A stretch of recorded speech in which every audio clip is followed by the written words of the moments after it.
ಸ್ನೇಹಿತರೆ ನಮಸ್ಕಾರ. ಮೊನ್ನೆ ಮಂಗಳೂರಿನ ಬಿಸಿ ರೋಡಿನ ಬಸ್ ಸ್ಟ್ಯಾಂಡ್ನಲ್ಲಿ ನಡೀತಲ್ವಾ ಬಂಟ್ವಾಳದ ಲಾವಣ್ಯ ಅನ್ನುವಂತಹ ಯುವತಿಯ ಹತ್ಯೆ. ಇದು ಇಡೀ ಕರಾವಳಿಯನ್ನು ಮಾತ್ರವಲ್ಲದೆ ಇಡೀ ದೇಶವನ್ನೇ ಬೆಚ್ಚಿ ಬೀಳಿಸಿದೆ. ಈ ಪ್ರಕರಣಕ್ಕೆ ಸಂಬಂಧಪಟ್ಟಂತೆ ಈಗ ಸಾಕಷ್ಟು ವಿಚಾರಗಳು ಅಂದರೆ ಬಯಲಾಗದಂಥ ಸಂಗತಿಗಳು ಬಯಲಾಗ್ತಾ ಇದ್ದಾವೆ.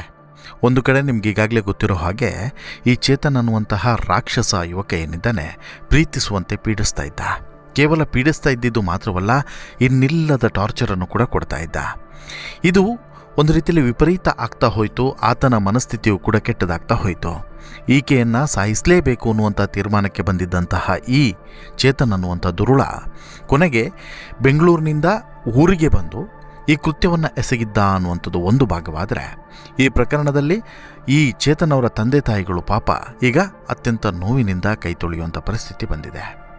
ಒಂದು ಕಡೆ ಮಗನನ್ನು ಬೆಳೆಸಿ ಓದಿಸಿ ಇಷ್ಟು ದೊಡ್ಡ ಮಾಡಿ ನನ್ನನ್ನು ಸಾಕ್ತಾನೆ, ನಮ್ಮನ್ನು ನೋಡಿಕೊಳ್ತಾನೆ ಅನ್ನುವಂಥ ನಂಬಿಕೆಯನ್ನು ಇಟ್ಕೊಂಡಿದ್ದಂಥ ತಂದೆ ತಾಯಿ ಒಂದು ಕಡೆ ಆದರೆ, ಮತ್ತೊಂದು ಕಡೆ ಮಗಳನ್ನು ಅತ್ಯಂತ ಮುದ್ದಾಗಿ ಬೆಳೆಸಿ ಅವರು ಏನೋ ಕಷ್ಟಪಟ್ಟು ದುಡಿತೀನಿ 2 ಕಾಸು ಅಂತ ಹೇಳ್ಬಿಟ್ಟು ಕೆಲಸಕ್ಕೆ ಕಳಿಸಿದ್ರೆ ಕೊನೆಗೆ ಈ ರೀತಿ ಮನೆಗೆ ಮಗಳು ಬರ್ತಾಳೆ ಅಂತ ಹೇಳಿದ್ರೆ ಯಾವ ತಂದೆ ತಾಯಿ ತಾನೇ ಸಹಿಸಿಕೊಳ್ಳೋದಕ್ಕೆ ಸಾಧ್ಯ, ನೀವೇ ಹೇಳಿ.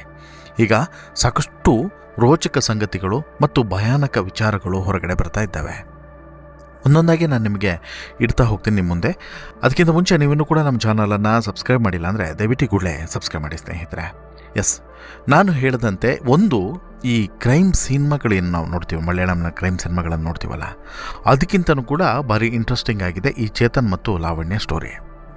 ಈಗ ಒಂದೊಂದೇ ವಿಚಾರವನ್ನು ಹೇಳೋದಾದರೆ ಸ್ನೇಹಿತರೆ, ದಕ್ಷಿಣ ಕನ್ನಡ ಜಿಲ್ಲೆಯ ಬಂಟ್ವಾಳದ ಬಿಸಿ ರೋಡಿನಲ್ಲಿ ನಡೆದಂತಹ ಈ ಲಾವಣ್ಯ ಅನ್ನುವಂಥ ಯುವತಿಯ ಹತ್ಯೆ ಮತ್ತು ಅದರಲ್ಲಿ ಹತ್ಯೆ ಮಾಡಿದಂಥ ಈ ನರಹಂತಕ ಮತ್ತು ರಾಕ್ಷಸ ಮನಸ್ಥಿತಿಯ ಚೇತನ್, ಆತನ ಕುಟುಂಬ, ಹಾಗೆಯೇ ಆತನನ್ನು ಹಿಡಿಯುವಲ್ಲಿ ನಡೆದಂಥ ಕಾರ್ಯಾಚರಣೆ, ಇವೆಲ್ಲದೂ ಕೂಡ ಈಗ ಒಂದೊಂದಾಗಿ ಹೊರಗಡೆ ಬರ್ತಾ ಹೋದರೆ ಅಯ್ಯೋ ಎಂಥ ಪರಿಸ್ಥಿತಿ ಇದು ಅನ್ನೋದು ಒಂದು ಕಡೆ. ಆದರೆ ಬಿಸಿ ರೋಡಿನ ಬಸ್ ಸ್ಟ್ಯಾಂಡಿನ ಪರಿಸ್ಥಿತಿಯನ್ನು ಕೇಳಿದ್ರೆ ಅದು ಅತ್ಯಂತ ಅಪಾಯಕಾರಿ ಬಸ್ ಸ್ಟ್ಯಾಂಡಾ ಅನ್ನುವಂಥ ಪ್ರಶ್ನೆಯೂ ಕೂಡ ಈಗ ಹೇಳ್ತಾ ಇದೆ. ಈಗ ಅಸಲಿಗೆ ಒಂದೊಂದೇ ವಿಚಾರವನ್ನು ನೋಡ್ತಾ ಹೋಗೋಣ. ಈಗ ಮೊದಲಿಗೆ ಒಂದು ವಿಚಾರ ಏನು ಅಂತ ಹೇಳಿದ್ರೆ, ಲಾವಣ್ಯನನ್ನು ಪ್ರೀತಿಸುವಂತೆ ಕಳೆದ 3-4 ವರ್ಷಗಳಿಂದ ಈ ಚೇತನ್ ಪೀಡಿಸ್ತಾ ಇದ್ದ ಅನ್ನೋದು ಒಂದು. ಎರಡನೇದು, ನಿಮ್ಮೆಲ್ಲರಿಗೂ ಕೂಡ ಗೊತ್ತಿರೋ ಹಾಗೆ ಚೇತನ್ ಮತ್ತು ಲಾವಣ್ಯನವರು ದೂರದ ಸಂಬಂಧಿಗಳು ಅನ್ನೋದು ಕೂಡ ಮತ್ತೊಂದು ವಿಚಾರ. ಇನ್ನು ಈ ಚೇತನ್ ಅವರ ತಂದೆ ಇದ್ದಾರಲ್ಲ, ಇವರು ತುಂಬ ಪಾಪದ ಮನುಷ್ಯ. ಇವರು ಕೂಲಿ ನಾಲಿ ಕೃಷಿಯನ್ನು ಮಾಡಿಕೊಂಡು ಬದುಕ್ತಾ ಇದ್ರು. ದಕ್ಷಿಣ ಕನ್ನಡ ಜಿಲ್ಲೆಯ ಬೆಳ್ತಂಗಡಿ ತಾಲೂಕಿನ ಗುರುವಾಯನ ಕೆರೆಯ ಚೇತನ್ನು ಮನೆ ಇರುವಂಥ ಪ್ರದೇಶ. ಕೃಷಿ ಕುಟುಂಬದಿಂದ ಬಂದಂಥ ಚೇತನ್ನು ಈ ಘಟನೆಯಿಂದ ಸಹಜವಾಗಿ ಅವರ ಇಡೀ ಕುಟುಂಬ, ಅವರ ಕುಟುಂಬಸ್ಥರು ಹಾಗೆಯೇ ಸಂಬಂಧಿಕರು ಎಲ್ಲರೂ ಕೂಡ ದೊಡ್ಡ ಆಘಾತಕ್ಕೆ ಒಳಗಾಗಿದ್ದಾರೆ. ಮಗನಿಗೆ ಕಾನೂನು ಪ್ರಕಾರ ಶಿಕ್ಷೆ ಆಗಬೇಕು, ಅವನು ಮಾಡಿದಂಥ ತಪ್ಪಿಗೆ ನಾವು ಯಾವುದೇ ರೀತಿಯಲ್ಲೂ ಕೂಡ ಆತನನ್ನು ರಕ್ಷಿಸುವಂಥ ಪ್ರಶ್ನೆಯೇ ಇಲ್ಲ ಅನ್ನುವಂಥ ಮಾತನ್ನು ಅವರ ತಂದೆ ತಾಯಿಗಳು ಈಗ ಹೇಳ್ತಾ ಇದ್ದಾರೆ. ಜೊತೆಗೆ ಅವ್ರಿಗೂ ಕೂಡ ಇದೊಂದು ನುಂಗಲಾರದ ತುತ್ತಾಗಿದೆ. ಡಿಪ್ಲೊಮೋವನ್ನು ಓದಿಸಿದ್ರು ಯಾರು? ಚೇತನ್ ಅವರ ತಂದೆ ತಾಯಿ. ತುಂಬ ಕಷ್ಟದಲ್ಲೇ ಮಗನನ್ನು ಡಿಪ್ಲೊಮೊ ಓದಿಸಿದ್ರು. ಡಿಪ್ಲೊಮೊ ಓದಿದಂಥ ಚೇತನ್ನು ನಂತರ ಬಂದು ಮೆಕ್ಯಾನಿಕ್ ಆಗಿ ಕೆಲಸವನ್ನು ಮಾಡ್ತಾಯಿದ್ದ, ಸ್ಥಳೀಯವಾಗಿ ಕೆಲಸವನ್ನು ಮಾಡ್ತಾಯಿದ್ದ. ನಂತರ ಆ ಕೆಲಸವನ್ನು ಬಿಟ್ಟು, ಸ್ಥಳೀಯ ಕೆಲಸವನ್ನು ಬಿಟ್ಟು ಬೆಂಗಳೂರಿನ ಬಸ್ಸನ್ನು ಹತ್ತಿದ್ದ. ಬೆಂಗಳೂರಿನಲ್ಲೂ ಕೂಡ ಕೆಲಸವನ್ನು ಮಾಡ್ತಾಯಿದ್ದ. ಬೆಂಗಳೂರಿನಿಂದ ಯಾವಾಗ ಈತ ಊರಿಗೆ ಬಂದಿದ್ದ ಅನ್ನುವಂಥ ಮಾಹಿತಿ ತಂದೆ ತಾಯಿಗೆ ಗೊತ್ತಿಲ್ಲ. ಈತ ಬೆಂಗಳೂರಿನಿಂದ ಊರಿಗೆ ಬಂದಿದ್ರೂ ಕೂಡ ಮನೆಗೆ ಮಾತ್ರ ಬಂದಿರಲಿಲ್ಲ. ಮನೆಗೆ ಬಂದಂಥ ವಿಚಾರವನ್ನು ಕೂಡ ತಿಳಿಸಿರಲಿಲ್ಲ. ಆತ ಯಾವಾಗ ಬೆಂಗಳೂರಿನಿಂದ ಊರಿಗೆ ಬಂದಿದ್ದಾನೆ ಅನ್ನುವಂಥ ಮಾಹಿತಿ ಇರಲಿಲ್ಲ. ಆದರೆ ಒಂದು ವಿಚಾರ ಅವರ ತಂದೆ ತಾಯಿ ಗೊತ್ತಿತ್ತು, ಏನು, ಈ ರೀತಿ ಲಾವಣ್ಯ ಅನ್ನುವಂಥ ಹುಡುಗಿಯನ್ನು ಬಿಟ್ಟು ಬಿಡದೆ ಪ್ರೀತಿಸ್ತಿದ್ದ, ಜೊತೆಗೆ ಪ್ರೀತಿಯ ಬಗ್ಗೆ ತಾಯಿಯ ಜೊತೆಗೆ ಹೇಳ್ಕೊಂಡಿದ್ದ ಅನ್ನುವಂಥ ವಿಚಾರವನ್ನು ಸ್ವತಃ ಅವರ ತಂದೆ ಹೇಳ್ತಾರೆ. ಪುರುಷೋತ್ತಮ್ ಗೌಡರು ಈಗ ಮಾಧ್ಯಮಗಳ ಜೊತೆಗೆ ಹೇಳ್ಕೊಂಡಿದ್ದಾರೆ. ಅಂದರೆ ನಾನು ಲಾವಣ್ಯ ಅನ್ನುವಂಥ ಹುಡುಗಿಯನ್ನು ಪ್ರೀತಿಸ್ತಿದ್ದೇನೆ, ಅವಳು ಒಪ್ಪಿಲ್ಲ, ಬಟ್ ಅವರ ಮನೇಲಿ ಹೋಗಿ ಒಂದು ಸಲ ಮಾತಾಡಿ ಅಂತಲೂ ಕೂಡ ಇಲ್ಲಿ ಹೇಳಿದ್ದಂತೆ. ಜೊತೆಗೆ ಕೆಲವು ಸಲ ಈ ವಿಚಿತ್ರವಾಗಲೂ ಕೂಡ ವರ್ತನೆಯನ್ನು ಮಾಡಿದ್ದ. ಬ್ರೇಕಪ್ ಆದ ಬಳಿಕ ಅಂತೂ ವಿಚಿತ್ರವಾದಂಥ ವರ್ತನೆಯನ್ನು ಮಾಡ್ತಾಯಿದ್ದ. ಖಿನ್ನತೆಗೂ ಕೂಡ ಹೋಗಿದ್ದ, ಮನೆಯಲ್ಲಿ ಕೂಗ್ತಾ ಇದ್ದ, ಕಿರುಚ್ತಾ ಇದ್ದ, ಜೋರು ಮಾಡ್ತಿದ್ದ. ಜೊತೆಗೆ ಫ್ರೆಂಡ್ಸ್ಗಳು ಮುಂದೆನೂ ಕೂಡ ವಿಚಿತ್ರವಾಗಿ ವರ್ತನೆ ಮಾಡ್ತಿದ್ದ ಅಂತೇಳಿ ಅದಕ್ಕೆ ಸಾಕ್ಷಿಯಾಗಿ ನೋಡಿ ಒಂದು ವಿಡಿಯೋ ಕೂಡ ವೈರಲ್ ಆಗಿತ್ತು. ಆತ ಮಾತನಾಡೋದು ಅಂದರೆ ಹಿಂದ್ಗಡೆಯಿಂದ ಹೋಗಿ ಕತ್ತಿಗೆ ರಪಕ್ ಅಂತೇಳಿ ಹೊಡೆದ್ರೆ ಪಟಕ್ ಅಂತೇಳಿ ಜೀವ ಹೋಗುತ್ತೆ ಅನ್ನುವಂಥ ಮಾತನ್ನು ಕೂಡ ಹೇಳಿದ್ದ. ಅಂದರೆ ಆತ ಮಾನಸಿಕವಾಗಿ ಸಿಕ್ಕಾಬಟ್ಟೆ ಈ ಹತ್ಯೆ ಅಥವಾ ಈ ರೀತಿ ಮುಗಿಸೋದು, ಹೊಡೆದಾಟ, ಗಲಾಟೆ, ಇದರ ಬಗ್ಗೆ ಮಾನಸಿಕವಾಗಿ ಆಲ್ಮೋಸ್ಟ್ ಅಲ್ಲಿ ಸಿದ್ಧತೆಯನ್ನು ಮಾಡ್ಕೊಂಡಿದ್ದೇನೋ ಅನ್ನುವಂಥದ್ದು ಈಗ ಮೂಡಿರುವಂಥ ಅನುಮಾನ. ಇನ್ನು ಬೆಂಗಳೂರಿನಿಂದ ಬಂದಂಥ ಈತ ಏನು ಮಾಡ್ತಾನೆ, ನೇರವಾಗಿ ಒಂದು ದಿನ ಆಕೆಯನ್ನು ಫಾಲೋ ಮಾಡ್ತಾನೆ, ಮಾರನೇ ದಿನ ಮತ್ತೆ ಫಾಲೋ ಮಾಡಿಬಿಟ್ಟು ಈ ಕೃತ್ಯವನ್ನು ನಡೆಸೇ ಬಿಡ್ತಾನೆ. ಈ ಕೃತ್ಯವನ್ನು ನಡೆಸಿದಂಥ ಸಂದರ್ಭದಲ್ಲಿ ಒಂದು ಗಮನಿಸಬೇಕು, ಆ ಬಸ್ನಲ್ಲಿದ್ದಂತಹ ಚಾಲಕರಾಗಿರ್ಬೋದು, ನಿರ್ವಾಹಕರಾಗಿರ್ಬೋದು, ಜನರಾಗಿರ್ಬೋದು, ಅಲ್ಲಿರುವಂಥ ಕೆಲವು ಅಂಗಡಿಯವರಾಗಿರ್ಬೋದು, ಅಥವಾ ಅಲ್ಲಿ ವಿಡಿಯೋ ಮಾಡಿದಂಥ ವ್ಯಕ್ತಿ ಆಗಿರ್ಬೋದು, ಯಾರೂ ಕೂಡ ರಕ್ಷಣೆಗೆ ಹೋಗಲಿಲ್ಲ ಅನ್ನುವಂಥದ್ದು ಅತ್ಯಂತ ದುರದೃಷ್ಟಕರ. ಆಯಿತಾ.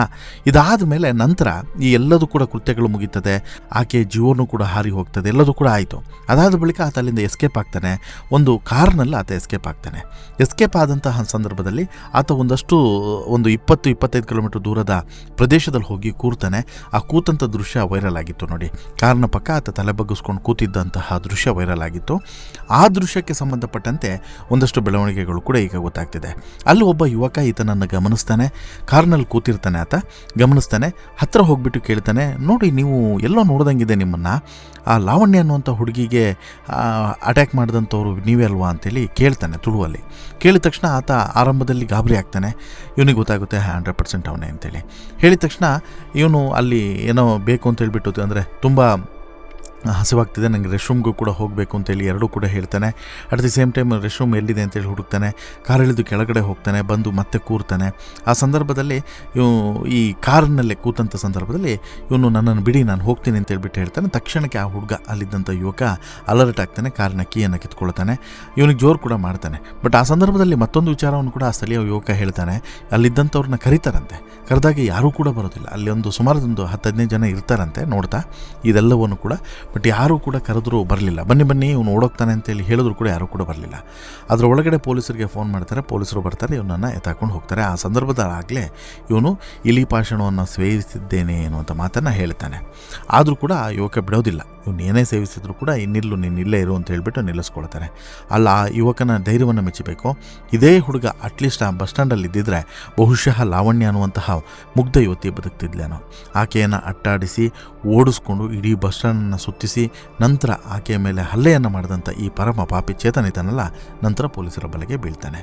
ಇಲ್ಲಿ ಚೇತನ್ ಒಂದು ರೀತಿಯಲ್ಲಿ ಮೆಂಟಲಿ ಪ್ರಿಪೇರ್ ಆಗಿದ್ದ ಅನ್ನೋದು ಒಂದು. ಮತ್ತೊಂದು, ಈ ಮನೆಯವರಿಗೆ ಯಾವ ವಿಚಾರವನ್ನು ಕೂಡ ಹೇಳಿರಲಿಲ್ಲ ಮುಂಚೆ. ಅದಾದ ಬಳಿಕ ಫೋನ್ ಮಾಡ್ತಾನೆ. ಅದಾದ ಬಳಿಕ ರಾತ್ರಿ ಫೋನ್ ಮಾಡ್ತಾನೆ, ನಂಗೆ ಭಾರಿ ಪಶ್ಚಾತ್ತಾಪ ಆಗ್ತಿದೆ, ನಾನು ಈ ರೀತಿ ಕೆಲಸವನ್ನು ಮಾಡಿಬಿಟ್ಟೆ ಅಂತೇಳಿ ಹೇಳ್ತಾನೆ. ಬೆಳಗ್ಗೆ ಮತ್ತೆ ಫೋನ್ ಮಾಡಿದಾಗಲೂ ಕೂಡ ಮತ್ತೆ ಸ್ವಿಚ್ ಆಫ್ ಇತ್ತು. ಬೆಳಗ್ಗೆ ಫೋನ್ ಮಾಡಿದಾಗಲೂ ಕೂಡ ಅಪ್ಪಂಗೆ ಹೇಳ್ತಾನೆ. ಅವಾಗ ಅಪ್ಪ ಹೇಳ್ತಾರಂತೆ, ಇಲ್ಲ ಮಗ, ನಿನ್ನನ್ನು ನಾವಂತೂ ರಕ್ಷಣೆ ಮಾಡೋದಕ್ಕೆ ಬರೋದಿಲ್ಲ, ನೀನು ಹೋಗಿ ಪೊಲೀಸರಿಗೆ ಸರೆಂಡರ್ ಆಗು, ನೀನು ಮಾಡಿರುವಂಥ ಕೆಲಸ ಕ್ಷಮಿಸುವಂಥ ಕೆಲಸ ಅಲ್ವೇ ಇಲ್ಲ ಅಂತೇಳಿ ಹೇಳ್ತಾರೆ. ಅಲ್ಲಿಗೆ ಇವತ್ತಿಗೆ ಆ ಮನೆಯವರು, ಯಾರು ಚೇತನ್ ಅವರ ತಂದೆ ತಾಯಿಗಳು, ಅತ್ಯಂತ ಭಾವುಕದಿಂದ ಒಂದಂತೂ ಸ್ಪಷ್ಟವಾಗಿ ಹೇಳ್ತಿದ್ದಾರೆ, ನಮ್ಮ ಮಗನಿಗೆ ಕೆಲಸ ಆಗಬೇಕು, ಅವನನ್ನು ಹುಟ್ಟಿಸುವಂಥ ಅಧಿಕಾರ ನಮಗಿದೆ, ಆದರೆ ಯಾರಿಗೂ ಕೂಡ ಆತನನ್ನು ಮುಗಿಸುವಂಥ ಹಕ್ಕು ಇಲ್ಲ, ಅಥವಾ ಯಾರನ್ನೂ ಕೂಡ ಮುಗಿಸುವಂಥ ಹಕ್ಕು ಇಲ್ಲ ಅನ್ನೋದನ್ನು ನಾವಿಲ್ಲಿ ಗಮನಿಸಬೇಕು. ಎಲ್ಲರೂ ಕೂಡ ಎನ್ಕೌಂಟರ್ ಮಾಡಿ ಅಂತೇಳಿ ಹೇಳ್ತಾ ಇದ್ದಾರೆ. ನಾವು ಹೇಗೆ ಅದನ್ನು ಹೇಳೋದು? ಶಿಕ್ಷೆ ಕೊಟ್ಟು ಅವನನ್ನು ಬಿಡಿ. ನಮ್ಮ ಕರುಳಿನಲ್ಲಿ ಹುಟ್ಟಿದಂಥ ಮಗನಿಗೆ ಸಾಯಿಸಿ ಅಂತೇಳ್ಬಿಟ್ಟು ನಾವು ಹೇಳೋದಕ್ಕೆ ಸಾಧ್ಯವಿಲ್ಲ ಅಂತೇಳಿ ಹೆತ್ತವರು ಕಣ್ಣೀರನ್ನು ಹಾಕಿದ್ದಾರೆ. ಆದರೆ ಕೃಷಿ ಮಾಡ್ತಾ, ಹಾಲು ಮಾರಾಟ ಮಾಡ್ತಾ, ಕಷ್ಟಪಟ್ಟು ಮಗನನ್ನು ಓದಿ ಬೆಳೆಸಿ ಇಷ್ಟು ದೊಡ್ಡವನಾಗಿ ಮಾಡಿ ಒಳ್ಳೆ ಸ್ವಭಾವ, ಒಳ್ಳೆ ಸಂಸ್ಕೃತಿ, ಒಳ್ಳೆ ಜೀವನವನ್ನು ಆತ ರೂಪಿಸ್ಕೊಳ್ಳಿ ಅಂತೇಳಿ ಕನಸನ್ನು ಕಂಡಂಥ ಪೋಷಕರದ್ದು ತಪ್ಪೋ, ಅಥವಾ ಮಗಳು ಹೋಗಲಿ, ಕೆಲಸ ಮಾಡಲಿ, ಒಂದು 4 ಕಾಸು ಸಂಪಾದನೆ ಮಾಡಲಿ, ಸಮಾಜದಲ್ಲಿ ಗೌರವಯುತವಾಗಿ ಬದುಕಲಿ ಅಂತೇಳ್ಬಿಟ್ಟು ಕೆಲಸಕ್ಕೆ ಕಳಿಸಿದ್ದಂತಹ ಲಾವಣ್ಯ ಪೋಷಕರದ್ದು ತಪ್ಪೋ, ಅಥವಾ ಅಲ್ಲಿ ಸೊಸೈಟಿಯಲ್ಲಿದ್ದಂಥ ಜನರು, ಲಾವಣ್ಯಳ ರಕ್ಷಣೆಗೆ ಹೋಗದೆ ಅಂತ ಇರುವಂಥ ಜನರು, ಅವರದ್ದು ತಪ್ಪೋ? ಇಲ್ಲಿ ಯಾರ್ದು ತಪ್ಪು ಅಂತೇಳಿ ನಾವು ಹೇಳೋದು, ಅದು ನೀವು ಇವಾಗ ಹೇಳಬೇಕು. ಇಲ್ಲಿ ಯಾರ್ದು ತಪ್ಪು, ಏನು ತಪ್ಪಾಯಿತು ಅಂತೇಳಿ ನಿಮ್ಗೆ ಅನಿಸುತ್ತೆ? ದಯವಿಟ್ಟು ನಿಮ್ಮ ಅಭಿಪ್ರಾಯವನ್ನು ಕಮೆಂಟ್ ಮಾಡಿ ತಿಳಿಸಿ. ಜೊತೆಗೆ ಈ ಸ್ಟೋರಿ ಇಷ್ಟ ಆಯಿತು ಅಂತ ಹೇಳಿದ್ರೆ ಲೈಕ್ ಮಾಡಿ, ಶೇರ್ ಮಾಡಿ, ಚಾನಲ್ಗೆ ಸಬ್ಸ್ಕ್ರೈಬ್ ಆಗೋದನ್ನು ಮರಿಬೇಡಿ. ಧನ್ಯವಾದ.